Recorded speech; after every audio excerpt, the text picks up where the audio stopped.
Welcome back to Sydney and its buildings in the 19th century. Let's look at some grand houses which are also very much worth referencing in this century because many fine ones were built. Now, the eastern suburbs of Sydney are bounded on the east by the Pacific Ocean, on the north by those bays between South Head and the now circular quay, and to the south Botany Bay. The area saw many fine houses built, and one in particular we are going to talk about is Henrietta Villa, Sydney's first waterfront mansion. Hi, I'm Michael Beashall, Australian historical fiction writer, and I'm delighted to again be able to share with you the wonderful century of 19th century Sydney up to the great financial crash of 1890. Henrietta Villa has a very interesting history. Recently, our own former Prime Minister had his official residence in the most expensive suburb in Australia, named after the owner of Henrietta Villa, Captain John Piper. Hence the suburb's name, Point Piper. According to Marjorie Barnard in her book, and I quote, "The life and times of Captain John Piper, the man who gave his name to this priceless tongue of land jutting into the harbour between Double Bay and Rose Bay, was a sandy-haired Scot who arrived as a 19-year-old ensign with the New South Wales Corps in 1792. Now, he was to have a wonderful short-term history, this man. The young John Piper was to go on to achieve great things. Governor Macquarie, himself a Scot, promoted Piper naval officer, a duty which combined customs, water police and the harbour master. Piper was entitled to collect a percentage of the customs duties. Very nice gig if you can get it. The location of his future house was at a point the local Gadigal people called Jerowan, and was ideal as a toll booth, so to speak, for customs collection. Ships had to pass the headland near his house, and as the shipping increased, so did the officer's income. Great stuff. Piper must have made a further impact on Governor Macquarie because the governor granted him 190 acres, including today's Point Piper.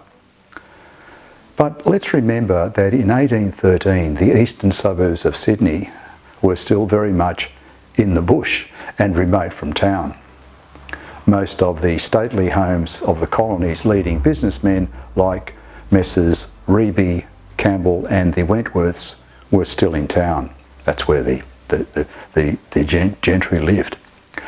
The foundation stone for Henrietta Villa was laid with full Masonic rites one sparkling November morning in 1816.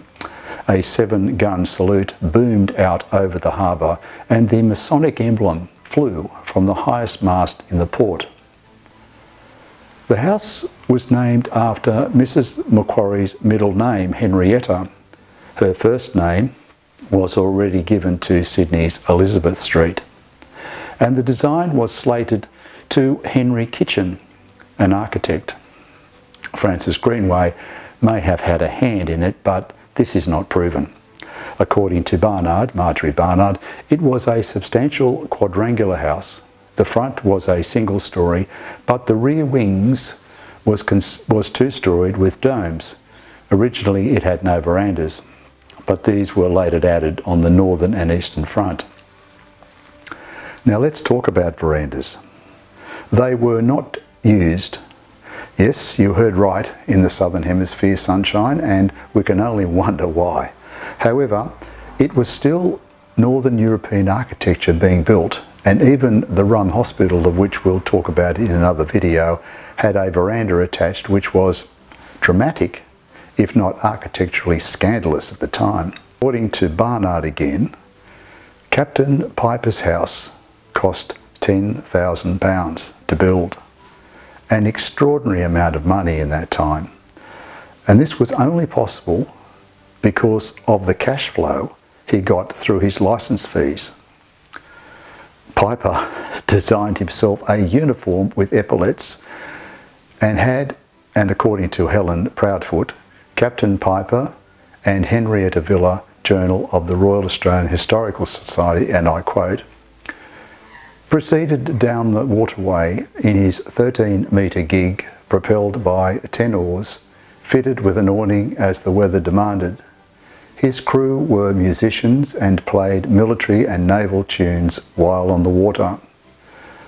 When the house was finished, Piper continued the pantomime at home.